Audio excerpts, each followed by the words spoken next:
Assalamualaikum warahmatullahi wabarakatuh. Selamat pagi anak-anak, apa kabarnya? Alhamdulillah, dalam kesempatan kali ini kita masih bisa berkumpul di sini untuk belajar bersama-sama.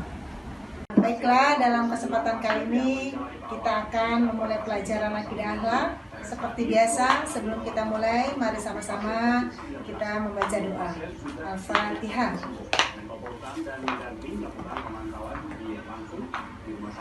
Baik, selanjutnya sebelum kita memulai pelajaran ini, ingin Ibu tanyakan, sudahkah Anda membaca Al-Quran hari ini?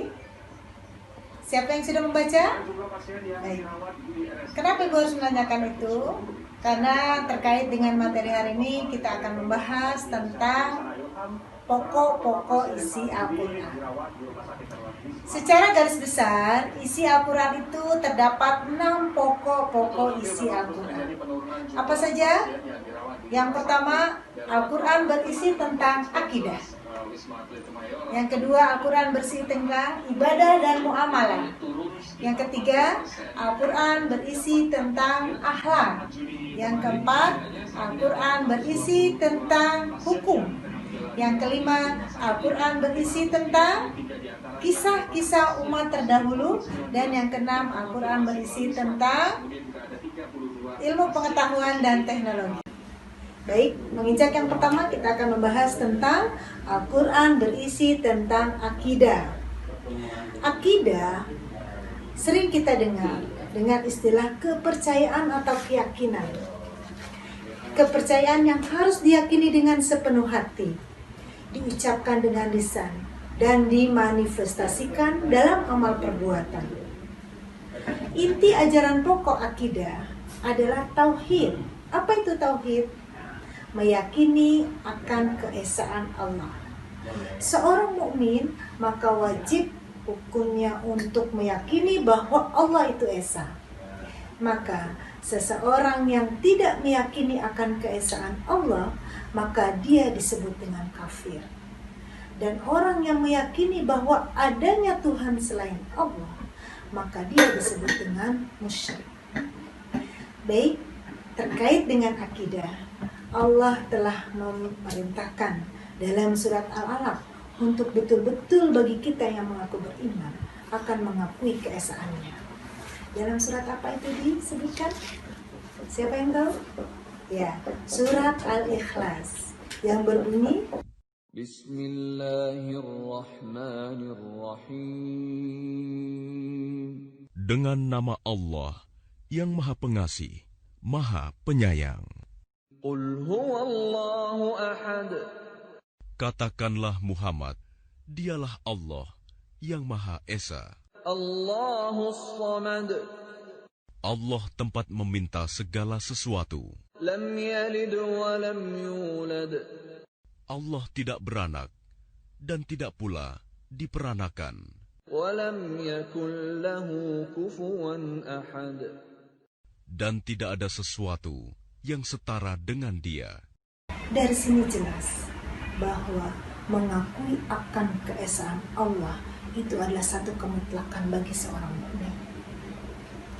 Yang kedua, Al-Quran berisi tentang ibadah dan muamalah. Ibadah menurut bahasa itu diambil dari kata-kata abada, yang artinya mengabdi atau menyembah. Sedangkan muamalah adalah merupakan tindakan atau perbuatan.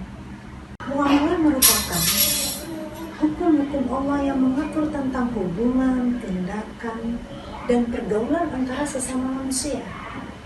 Sedangkan ibadah merupakan bentuk kepatuhan dan ketundukan kita yang ditimbulkan oleh perasaan yakin akan kebesaran Allah sebagai satu-satunya Tuhan yang berhak untuk disembah, karena keyakinan bahwa Allah memiliki kekuasaan yang mutlak.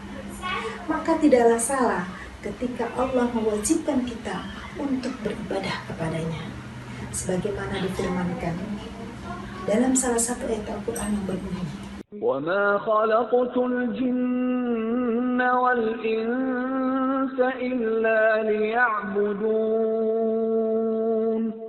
Aku tidak menciptakan jin dan manusia, melainkan agar mereka beribadah kepadaku. Berikutnya adalah Al-Quran berisi tentang akhlak. Akhlak sering kita dengar dengan istilah perangai, tingkah laku, tabiat, budi pekerti, dan lain sebagainya. Namun pada dasarnya, akhlak itu adalah sifat yang tertanam dalam jiwa manusia yang muncul secara spontan dalam tingkah laku di kehidupan sehari-hari. Jadi bukanlah sikap yang dibuat-buat atau dipikirkan dulu, tetapi akhlak yang sesungguhnya adalah ketika seseorang melakukan sesuatu itu secara spontan. Itulah akhlak yang sesungguhnya. Maka akan timbul di situ apakah orang itu memiliki akhlak yang mulia, akhlak yang baik, atau akhlak yang buruk. Iman seseorang bisa terlihat dari akhlaknya, dari sikapnya, dari tingkah lakunya. Oleh karena itu, Allah mengirim satu utusan agar mampu memberikan keteladanan yang baik buat seluruh umat manusia. Maka pertanyaannya adalah, adakah sosok manusia yang memiliki akhlak sempurna? Jawabannya adalah ya, ada. Siapa? Dia adalah Muhammad. Sebagaimana dalam ayatnya dikatakan, لقد كان لكم في رسول الله أسوة حسنة لمن كان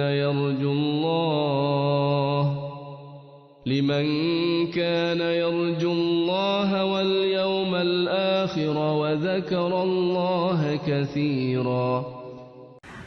Berikutnya adalah Al-Quran berisi tentang hukum. Hukum merupakan salah satu isi pokok dalam ajaran Al-Quran. Di dalamnya berisi tentang kaidah-kaidah dan ketentuan-ketentuan dasar dan menyeluruh bagi umat manusia, yang tujuannya adalah untuk memberikan pedoman kepada umat manusia agar kehidupannya menjadi adil, aman, tentram, teratur, bahagia, sejahtera, dan selamat baik di dunia maupun di akhirat kelak. Sebagai sumber hukum ajaran Islam, Al-Quran banyak memberikan ketentuan-ketentuan hukum yang harus dijadikan pedoman dalam menetapkan hukum-hukum baik secara global yang kita sebut dengan istilah mujmal, atau secara terperinci yang kita sebut dengan istilah tafsil. Sebagaimana firman Allah dalam surat An-Nisa ayat 105 dikatakan, Inna anzalna ilaika al-kitaba bil-haqqi litahkuma bainan nasi bima araka Allah wa la takun lil khainina khasima. Berikutnya adalah Al-Quran berisi tentang sejarah kisah umat terdahulu. Al-Quran sebagai kitab suci umat Islam banyak menjelaskan tentang sejarah dan kisah-kisah umat pada masa lalu. Sejarah dan kisah-kisah tersebut bukan hanya sekedar cerita atau dongeng semata, tapi lebih menjadi ibrah atau pelajaran bagi umat Islam, menjadi petunjuk untuk bisa menjalani kehidupan agar senantiasa sesuai dengan petunjuk dan keridhaan Allah Subhanahu wa taala. Sebagaimana firman Allah Subhanahu wa taala yang berbunyi, لقد كان في قصصهم عبرة لأولي الألباب ما كان حديثا يفترى ولكن تصديق الذي بين يديه وتفصيل كل شيء وهدى ورحمة لقوم يؤمنون. berikutnya adalah Al-Quran berisi tentang ilmu pengetahuan, sains, dan teknologi. Al-Quran adalah kitab suci ilmiah. Banyak ayat yang memberikan isyarat-isyarat tentang ilmu pengetahuan, sains, dan teknologi yang sangat potensial untuk dapat dikembangkan guna kemaslahatan dan kesejahteraan umat manusia. Allah Subhanahu wa taala yang Maha memberi ilmu mengajarkan kepada umat manusia untuk bisa menjalani hidupnya dan memenuhi kebutuhan hidupnya dengan baik. Al-Quran menekankan betapa pentingnya penguasaan ilmu pengetahuan dan teknologi. Hal itu diisyaratkan untuk pertama kalinya diturunkan Al-Quran kepada Nabi Muhammad dalam surat Al-Alaq ayat 1-5. Bismillahirrahmanirrahim. Iqra bismi rabbikal ladzi khalaq khalaqal insana min 'alaq. Iqra wa rabbukal akramul ladzi 'allama bil qalami 'allamal insana ma lam ya'lam. Dalam surat Yunus ayat 101 juga dikatakan, Qul induru mada fis samawati wal ard wa ma tughnil ayatu wan nuduru an qaumin la yu'minun. Baiklah, anak-anakku sekalian, demikian materi kita pada hari ini. Akan kita lanjutkan minggu mendatang. Kurang lebihnya mohon maaf. Wassalamualaikum warahmatullahi wabarakatuh.